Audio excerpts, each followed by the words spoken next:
Afatra ho an'ny mpitondra fivavahana kristianina rehetra manerana ny Madagasikara. Na fiangonana zokiny na fiangonana zandriny, na inona fiangonana misy ianao raha fiangonana kristianina natao anao mpitondra izany fiangonana izany indrindra izao afatra manaraka izao. Ekena fa mikatona ny fiangonana efa ho herinandro vitsivitsy zay. Saingy izao indrindra ry fiangonana no fotoana izay tokony hanehoantsika amin'izao tontolo izao ny mahatena ny Jesosy Kristy atsika. Andro mahoro zao ary betsaka ny zanaka ao ry fiangonana no sahirana, mahantra, nona, tsy manan-kohanina, mangetaeta, very hevitra, tobony trosa ao anatin'izao fotoana ny fihibohana izao. Aiza ianao ry fiangonana? Inona no ataonao mihoatra noho ny sasany? Fantatsika tsara fa ny finoantsika raha vao tsy arahanasa dia zava-poana ihany zany. Mikatona ny fiangonana saingy afaka miasa tsy mijanona izy. Anehoana fa tsy voafaritra na voafehany rindrina efatra izany asan'ny fiangonana izany. Dia ho sanatria ve ho confine koa hatramin'ny volam-piangonana? Manambola ny fiangonana ry havana ary ho avy ny tompo. Kanefa raha tonga ny tompo atao inona daholo moa ireo volam-piangonana be dehibe ireo? Izao indrindra ny fotoana tena hamoahana azy. Mety manana asa samihafa ny fiangonana izay eritreretina no tetehana amin'ity taona ity ary tsisy nanampohana izao coronavirus izao sika. Ny dikan'izany mila manova fomba famindrako antsika dia mandinika ny amin'izao situation exceptionnelle lalovan'ny firenena izao. Tsy hirimbelona amin'izao fahoriana mahazo ny mpiray tanindrazana amin'izao. Afaka ny hamoaka voly sika, aiza daholy ho an'ny fiangonana izay mitaka-pafolo-karena, aiza daholy ireny vola rehetrarehetra ireny. Izao ny fotoana hanomezana azy amin'ny tompony koa fa ireny olona ireny no solitenan'ny Kristy velona ety amin'ity zao tontolo izao ity. Ho vita izao krizy izao ry havana ary tsy maintsy mandalo izao. Fa inona no sary ahitan'ny olona ny fiangonana rehefa vita izao krizy izao? Ilaina mangy azy tamin'ny fahoriana ve sa ilainy taza-potsiny?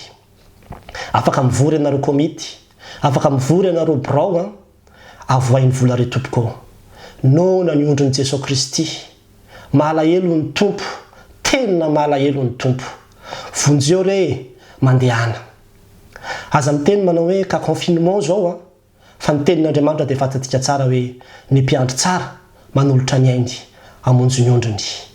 Ozy ny tenin'Andriamanitra, fanonao dia nomenareo hanina, nangetaeta ao dia nampisotroanareo.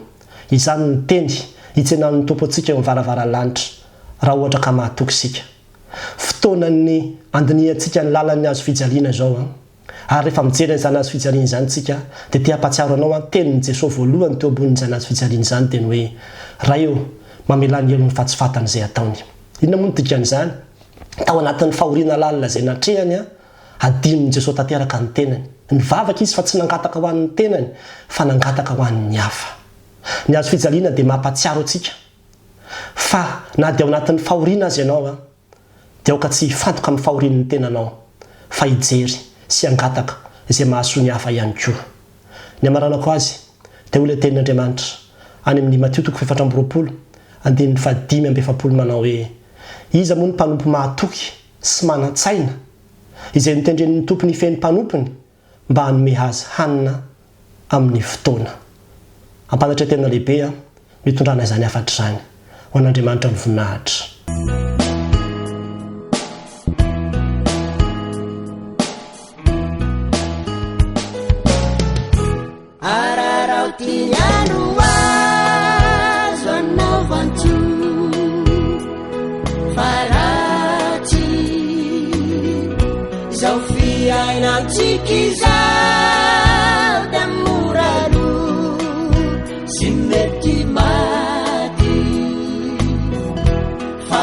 Samba katuku ni manume nuni mandai areta vya milifu azata wala safai ufanda tanindai fani mati manosu taruvana tuku arumanda kiza